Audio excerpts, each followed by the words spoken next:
Hello, friend. Hello. I am a man of a certain age and a father, and you can call me Norm. Yes, I also do have an age, and I'm not a father, and my name is Ari. And this is K-pop for old people, in which we discuss K-pop from various angles. That's true. In particular, we tend to speak about a specific K-pop group every week, and I assume that is going to be the same today. Mm-hmm. What K-pop group are we going to be speaking of? ENHYPEN. ENHYPEN. Mm-hmm. I'm curious about that. Yeah. Before we get into that, what's new with you? Not much, really. Yeah, not much with me either. Mm-hmm. But, as is my typical weekend activity, I have been watching some K-pop videos. Mm-hmm. Specifically ones from last week's artist, G-I-DLE or I-DLE or however it's pronounced out loud. And I have some thoughts that I'd like to share. Mm-hmm. And I hope that you'll share your thoughts as well. I listened to 4 G-I-DLE songs. Mm-hmm. And all of them seemed fairly unique in their musical presentation. Yeah. Like they didn't have like an overarching musical style necessarily Yeah. that I observed. So let's get into it. The first one that I listened to was Queen Card, Mm-hmm. which I guess is one word. I had assumed that it was two. Yeah. Well, technically, it's not actually an English word. It's Korean Queen Ka, but didn't just translate into Queen Card. Yeah, and you can definitely tell the difference when they are singing it. Mm-hmm. Do you know what that word means in Korean? From what I can remember, it doesn't really have like a direct translation other than Queen Card. But I believe it's like something that you would call like Mean Girls or whatever. Like from the movie Mean Girls. Right. Queen Card. So, okay, I guess that makes a little sense, because I was having trouble trying to figure out exactly what it meant in the context of the song. One thing that I've noticed about this particular group's songs in general, they seem to be, at least from my observation, it seems like they are targeted more at a Asian audience than a Western audience. Why do you think that? Like, there's a lot fewer English lyrics thrown in there, and when they are thrown in there, they're very tangential. They don't necessarily parse like English. You know what I mean? Like, when they are using English words, it doesn't sound like a native English speaker. Yeah. In the way that some of the other groups' lyrics tend to. And that's not a criticism, but it is something that I was taking into account while I was listening to it. Like, I needed to accept that I wasn't necessarily going to understand what these songs were about until I read the translation of the lyrics. Yeah. You know, because like some of them in past groups that I've listened to, you can gather it from the English lyrics what they're getting at, but this one, it seemed like less so to that degree. But we've discussed like a lot of what they're about was sort of a, you know, the girl crush thing and sort of the feminist thing. Yeah. But when I first was listening to them without any visuals, just the music, I wasn't necessarily picking that up so much. Like once you added in the visuals, that became more apparent. But for example, with Queen Card specifically, that song, when I just listened to it, seemed to be more just like a dance pop number about being sexy and looking sexy and I understand that when you add in the visuals, it was definitely more of a like self-confidence kind of thing. Yeah. Or like being proud of your own body or your own sexuality or your own beauty or whatever. Yeah. But that didn't come through in the music necessarily. It seemed much more, honestly, kind of male-gazy. Especially the fact that once you started looking at the video, like there's kind of like the part at the beginning and the end where we talked about, you told me about at least, she's going in for plastic surgery. Yeah. But then ultimately decides not to. Yeah. But that doesn't come through in the song, right? That's just visuals in the video. Yeah, not really. And most of the visuals in the video, honestly, were just like sexy girls being sexy. And with lyrics like "my boob and booty is hot," Yeah. it was hard to get the female empowerment out of that. Yeah. It's also really weird how they all just the one boob.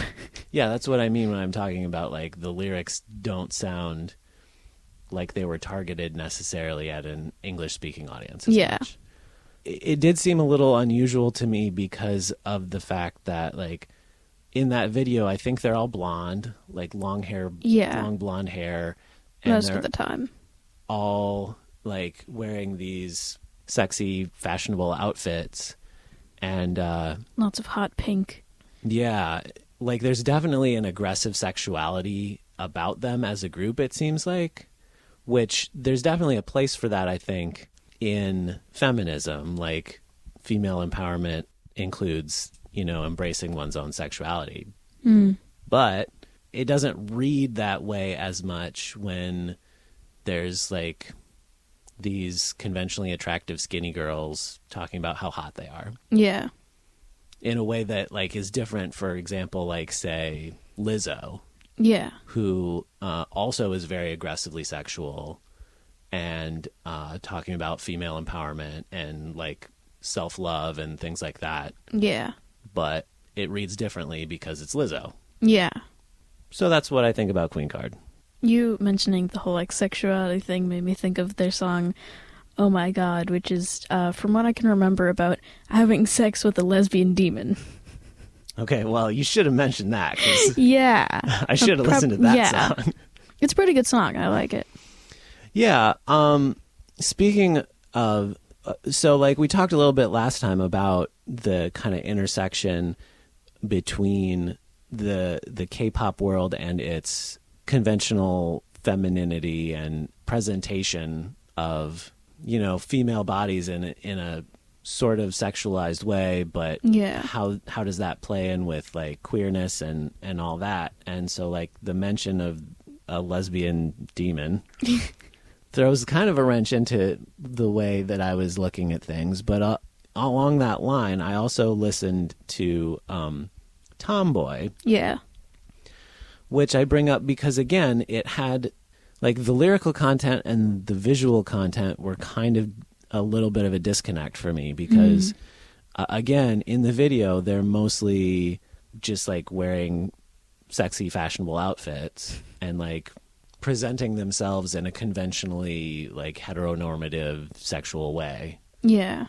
But, like, the lyrics talk about being a tomboy, which, I mean, even at the end of the lyrics when they're talking about neither man nor woman, Yeah. sounds a lot more like a statement of non-binary, you know. Yeah. Androgyny, I guess. Yeah, for sure, androgyny. And, like, we talked a little bit about also how the concept of a tomboy is maybe a little outdated, but Yeah. we have different language for that kind of idea now. Yeah. But that's not the way they're presenting themselves at all in the video. Like, nobody seems non-binary at all. Everybody seems super duper femme. Yeah. Thoughts on that? I don't know. I just feel like when I think of the term tomboy, I don't really think of like not a woman or a man. I think of mostly just like a more masculine than the quote unquote normal woman. Yeah.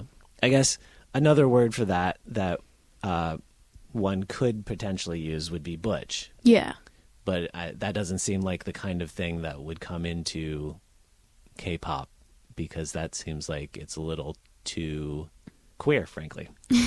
I guess. I know that I'm getting like super duper gender politics right now, which is maybe that's not exactly what I should expect. A discourse about gender politics in K-pop is maybe too much to ask, but because of the nature of this particular group in which that is put more front and center than any other group that I think we've discussed before. Yeah. I don't know. It just makes me think of that. So I'm just reacting. So the third song that I listened to was Nude. Mm-hmm. There's definitely some sexual politics going on in that one. Yeah. As well. Musically, I thought it was an interesting song because, like, it seems like they're going for a little bit of an early jazz vibe, like a 20s jazz kind of vibe. Yeah. But with modern, electronic beats. Yeah, because like the song was inspired by Marilyn Monroe. Yeah, I noticed at the end of the video there was a title card that mentioned it was inspired by Marilyn Monroe as well as Banksy. Are you familiar with Banksy? Sort of. The artist? He's an anonymous artist, so like nobody is supposed to know who he actually is. Yeah. But he got famous by doing street art, like graffiti and stuff like that. But then became popular with like the fancy art circles. And so like there's that scene at the end of the video where they have the picture in the frame and then it starts to shred down the bottom. That was a reference to a famous Banksy work where he sold a work of his art in a big fancy auction for like a lot of money, and then he had rigged it up so that it would shred the artwork as like a statement of like, what's the real value of art and all that. Yeah. So I thought that was cool that they were talking about that kind of stuff too. And you could definitely see the Marilyn Monroe references in the video. I also think, from my perspective, it looked like they were maybe also a little bit referencing Madonna, who herself was referencing Marilyn Monroe in her Material Girl video. Yeah. So I think maybe there's a thread of how women are portrayed in the media throughout a long history of women using their sexuality to appeal to a mostly male audience, which I know that G-Idle's audience is not mostly male. I believe it's mostly female. Yeah. So they're, putting a new twist on it, which is cool. But just in terms of the music again, like the fact that they were using like a lot of violins and like muted trumpets and stuff like that. It had sort of it also had sort of a burlesque vibe. Yeah. And the lyrical content of how they're talking about, I don't know, like my interpretation of it at least would be like, what's the value of nudity in popular culture? How is that valued by the culture?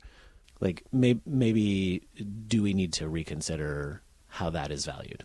Yeah. And like another thing with like the whole Marilyn Monroe thing is like she was mostly portrayed as like the dumb sexy blonde. And then the last song, or actually two songs, because I kind of expanded that into two songs, was Han parentheses Alone, which as I was looking for it to listen to it, I noticed there was also another song titled Han parentheses Alone in Winter. Yeah. Which caught my curiosity. So first I listened to the non-winter one. And then I listened to the winter one because I was curious if it was a different version of the same song. Turns out I would call it more like a sequel to that song. Are you familiar with both of them? Well, I definitely have listened to Han, just the Alone, but I haven't really listened to Alone in Winter very recently, so I don't really have a good memory of it. Yeah, like musically they're pretty different. Because the In Winter version is like mostly just like piano and strings, which is an interesting arrangement for a K-pop song, I think. Yeah. And I also didn't mention, but when I was talking about Tomboy, I wanted to say that musically that one also kind of jumped out at me because it was like a guitar rock song. Yeah. Like, which is not super common in the songs I've listened to from K-pop artists. Yeah, because usually when you think K-pop, you think all like bubbly and cutesy, like most Twice songs, but like not always. Yeah, for sure. I mean, I've heard guitar, like I don't remember the name of everything because I'm bad with names, but there was definitely like one of the I think one of the solo songs from one of the groups, maybe it was I don't want to speculate because I'll be wrong, but yeah, there were some other guitar rock songs that I've heard before. Like I Does Not Equal Doll, maybe. That I think was the one I was thinking of. And also like not kind of sort of kill shot, but also not really. Yeah, okay, fair enough. Which, like, I'm a guitar rock guy to a certain degree, so like I appreciate that. It's definitely through a K-pop filter, which is a little different, but I mean, it reminded me a little bit of, like, say, the band Garbage, who was a guitar rock band that had a female lead singer. Yeah, I was just thinking, if you didn't say the band, it would just say Garbage, which sounds weird. It does. Anyway, I skipped back to Tomboy for a minute, but I was talking about Han, parentheses, alone. I mean, I thought that was a nice song. The hook, I think, was like, I Erase You or something was the translation of it. Yeah. And so the Alone in Winter seemed to be talking about, like, so I guess the Not in Winter version seemed to be them talking about a former boyfriend or whatever who they were trying to forget, I Erase You. Yeah. And then the In Winter part was a different song entirely. Like, it seemed like it had some musical similarities, but they were talking about what seemed to be the same person and saying, like, I'm trying to forget you, but I can't forget you. Yeah. And there's sort of a melancholy about it. And like we've talked about when, I really liked some of those New Jeans songs. I like some of the more melancholy songs. And also, like we talked about, how we both have an affinity for the teen angst. So, I mean, I wouldn't say G-I-DLE is a teen angsty band. I don't think they're a very teen band. Yeah. They're a little bit more mature with their aggressive sexuality, and their, there were references in some of the songs to, like, smoking and drinking and things like that. Yeah. But, everybody feels feelings, and it's good to talk about feelings or sing about them sometimes. Anyway, I think I got super analytical on some of those songs, but that's what I thought. That's what I felt. Any thoughts from you before we move on? No. Okay. Sounds good. So, we were going to talk about ENHYPEN. Yep. All right. Before we even get started, I just want to say that I've seen the name of this band or group. I know you don't like it when I call it a band. Because it's not a band. You're right. It's not a band. There's like one K-pop band that I could think of, which would be like Extraordinary Heroes, or however you're supposed to pronounce their name. No, you're right. They're not a band. That's just what I call things, in the same way that I talk about, like, all kinds of old things that aren't really a thing anymore, like albums and records and stuff. But the name ENHYPEN, I've seen it before. It's come up in various interactions with you. Yeah. And it always threw me off because I have a hard time understanding it. Anyway, I'm saying too much. You're supposed to be telling me about them. Yeah. The name ENHYPEN is like the word hyphen, but with EN in front of it. And I'm not fully sure if it's supposed to be ENHYPEN, because usually when I'm not sure about the pronunciation of a K-pop group, I look at the Korean translation because I can read Korean, and they don't really have an F sound or like a PH sound in Korean, so they substitute that with like a P. So for all I know, it could be ENHYPEN, but it could also be ENHYPEN.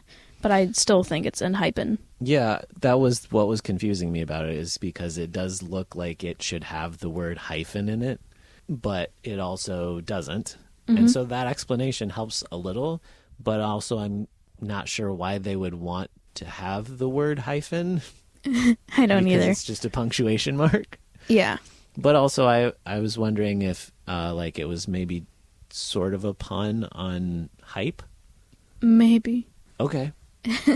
I seen this one meme that was like, is Hype trying to teach us math? Because like one of the parts, I think in like one of the E's or something in ENHYPEN is like the dash in the middle isn't connected, so they're like a subtraction sign, and then TXT is like a plus, a times a symbol, and then a plus again, and then like the BTS logo is just like kind of two lines going straight up, but then if you turn it to the side, it could be an equal sign. But I doubt that, because none of them are really math related. I just thought that was funny. It is funny. But they have 7 members from oldest to youngest, they have Heesung, Jae, Jake, Sunghoon, Sonu, Jungwon, and Nikki. Okay. Anytime I think of Nikki, I think of Nicki Minaj. Nikki is one of those interesting names that sounds to my ears usually feminine, Yeah. but there are a lot of masculine Nickis out there as well. Yeah, because this is a boy group. Yeah, and also like Nikki in a rock context makes me think of like hair metal bands of the late 1980s, like Nikki Sixx, for example, was a guitar player in Motley Crue, I believe, which always seemed like weird because it does sound like a feminine name to me. Anyway. But yeah.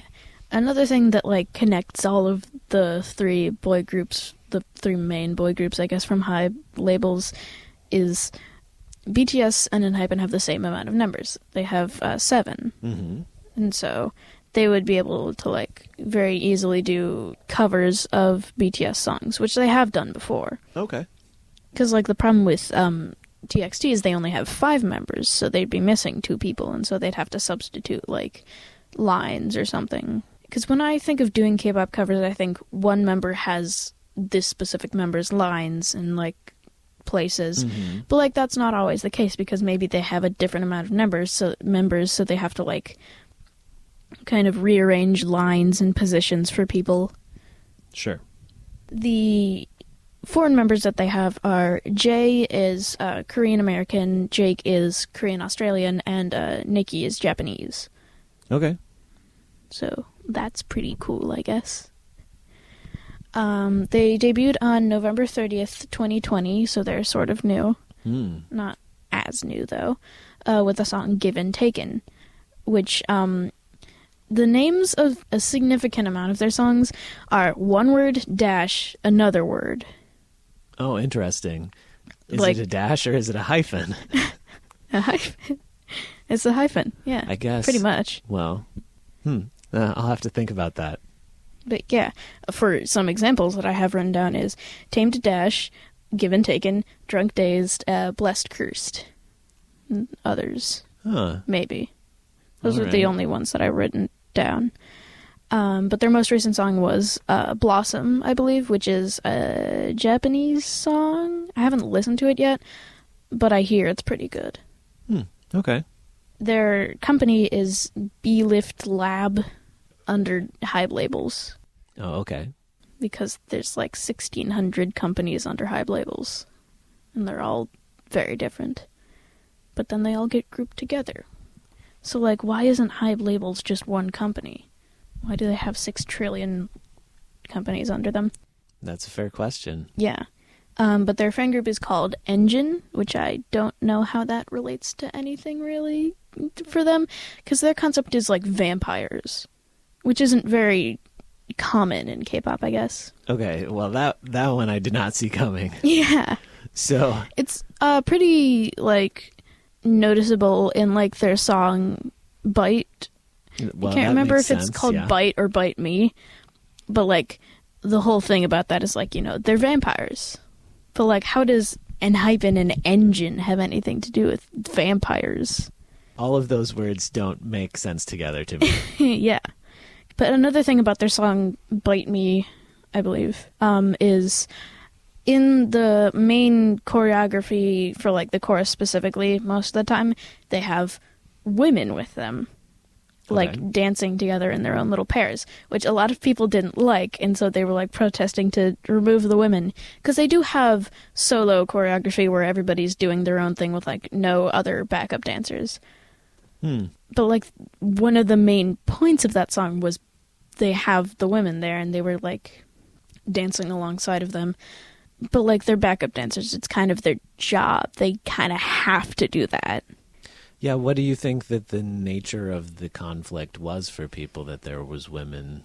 Probably because they were like fairly close. Like I can show you some of the choreography with the women involved. Was it like I don't want another woman close to that boy because I want to be close to that boy and nobody else? Maybe. I don't Something know. like that.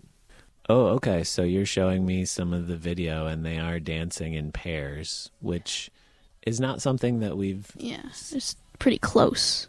Interesting. I'll probably have more thoughts on that next time after I've processed it more. Yeah, because like there's the problem, not really a problem, but kind of a problem of Nikki, who's like the youngest member, and I'm pretty sure the only one who is still a minor. So like kind of weird, I guess. Except not really, because they're just dancing. Because like I don't understand why people are getting so upset over it. They're just dancing. There's nothing in between them other than like they're co-workers, I guess. Yeah, in reality, they are. They're all professionals. Because like no matter what they do with the backup dancers, somebody's gonna complain about it. Because like with the female ones, they're like, oh, they shouldn't be doing that. If there were male backup dancers, they would be like, oh, that's so gay. If there were no backup dancers, people would be like, this is kind of lame. If they're like, yeah. What I'm hearing from you is like all of the complaints, there's an undercurrent of sexuality throughout, which people get uptight about. Yeah. No matter what you do, somebody's going to make fun of you or be complaining about it. But it is interesting that they immediately put that on something that is a performance, right? Yeah. Like, obviously, there can be a sensual aspect to dance. Yeah. But that doesn't mean that dancing is always a stand-in for sexuality either. Like, yeah. It can just be dancing. They're just dancing. That's pretty much all I have to say. It's not a big problem, I guess. No, I agree. It's not a big problem. But yeah. Another little fun fact about them, I guess, would be is that Sunghoon is a kind of retired, I guess, figure skater. Oh. So yeah. That's cool. Well, obviously, a figure skater crossing over to dancing seems like it's a fairly related kind of lateral move. Kind of like with Kazuha being a ballet dancer. Yeah. So that's cool. I'm still stuck on this vampire thing, though. Yeah. So all their songs, they're vampires, or just that one? Not all of them, I guess, but there are some.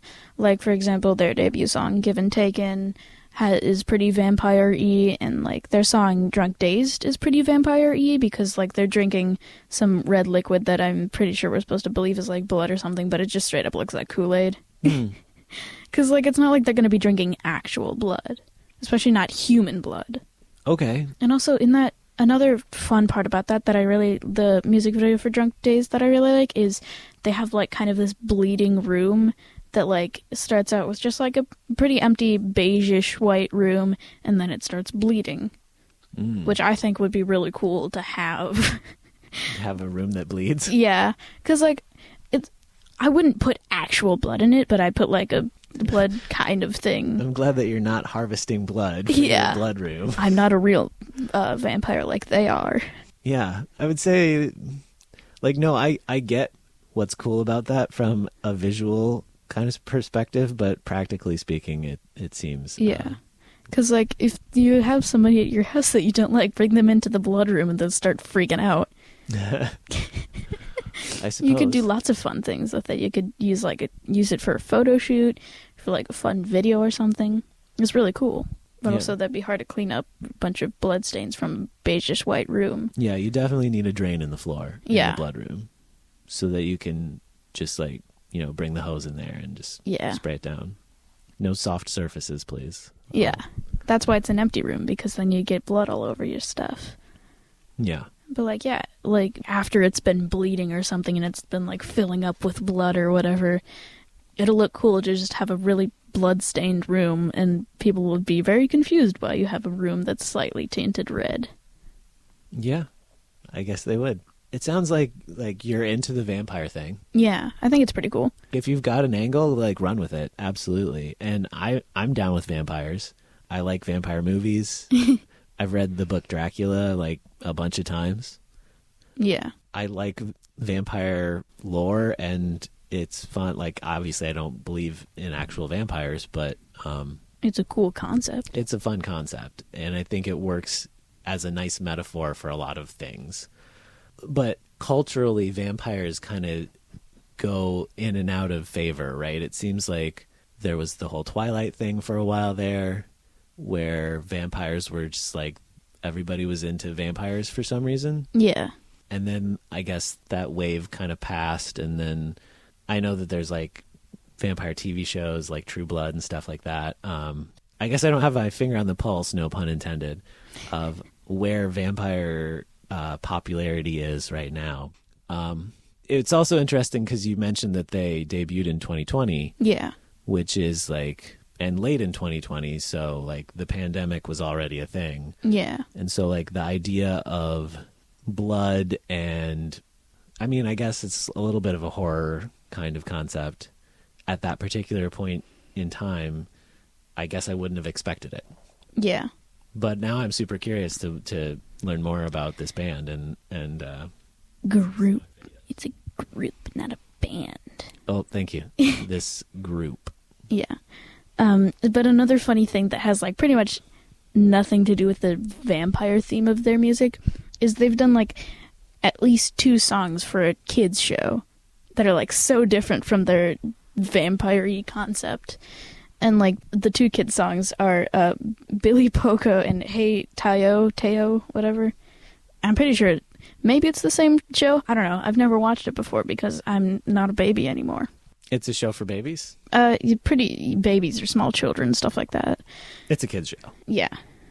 But yeah, I have those on my liked songs because they're funny and they're actually kind of good in my opinion. Okay. Interesting.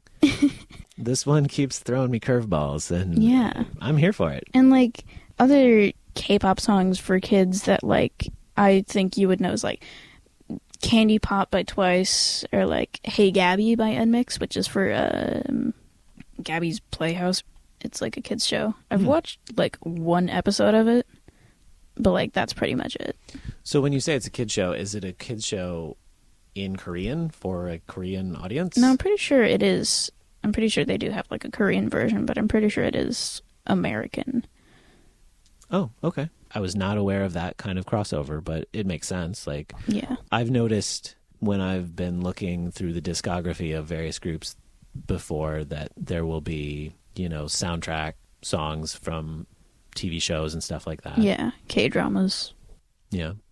And it's funny because there aren't many K-pop songs for like specific things like holidays or in this case kids shows.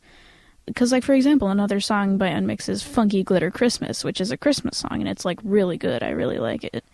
But like you only really have the opportunity to listen to it at least 1 month in the year.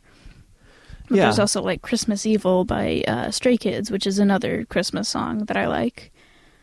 I haven't really found any like Halloween songs other than like TT by Twice, which isn't very Halloween-y sounding, but like if you look at the music video, it's definitely Halloween themed because it starts with like these 2 kids trick-or-treating and they come across the Twice house, I guess, which is like very spooky, I guess, but not really the song. The song is very cutesy. Yeah, well, I mean, like we said before with the birthday thing, if you can get a song that hits and is themed to a specific like holiday or whatever, you can make a lot of money if it gets played many times every year. Yeah.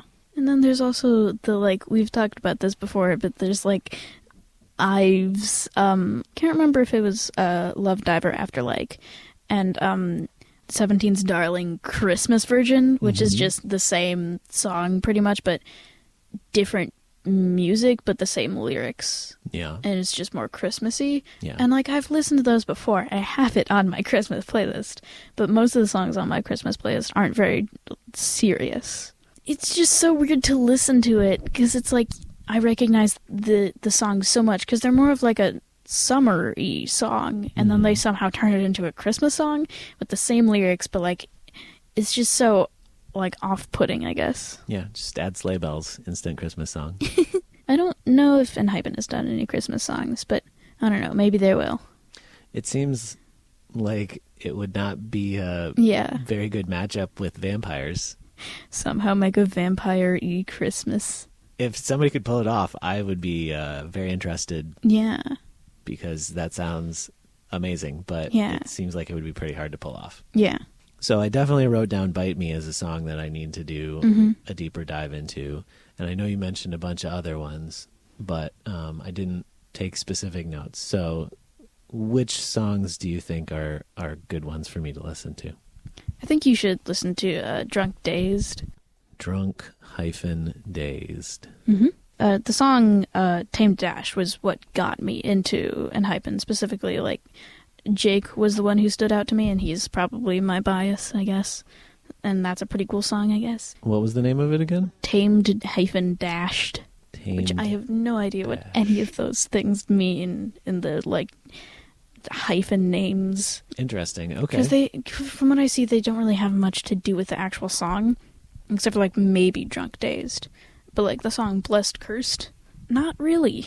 And just for the sake of being thorough, how about one of those kids' songs? I want to check one of those out, too. You should do both. They're actually pretty good songs, in my opinion, aside from the fact that they're made for small children. Okay, what were the names? Billy Poco and Hey Tayo. All right, that's a bunch of songs to listen to. I think that's good. Yeah. It's fun for me when there's a group that has some kind of weird angle or twist on it like this. Yeah. Because when a group's concept is just like, we're attractive people singing dance songs, that's fine, but I like something that's a little weird that makes something stand out. And yeah. So like vampires definitely is a good option for me. This sounds fun. Anything else you'd like to say before we wrap it up? No. Sounds good to me. Don't forget to reach out in all the various ways. So if you have any feedback or questions for us, you could give us a YouTube comment or send us an email at kpopforoldpeople@gmail.com. We look forward to hearing from you. Yeah. So thank you for teaching me about ENHYPEN. Who are we going to learn about next week? Espa. Espa. Yeah. All right. I look forward to that. But until then, thanks for listening, and we'll talk to you next time. Annyeong.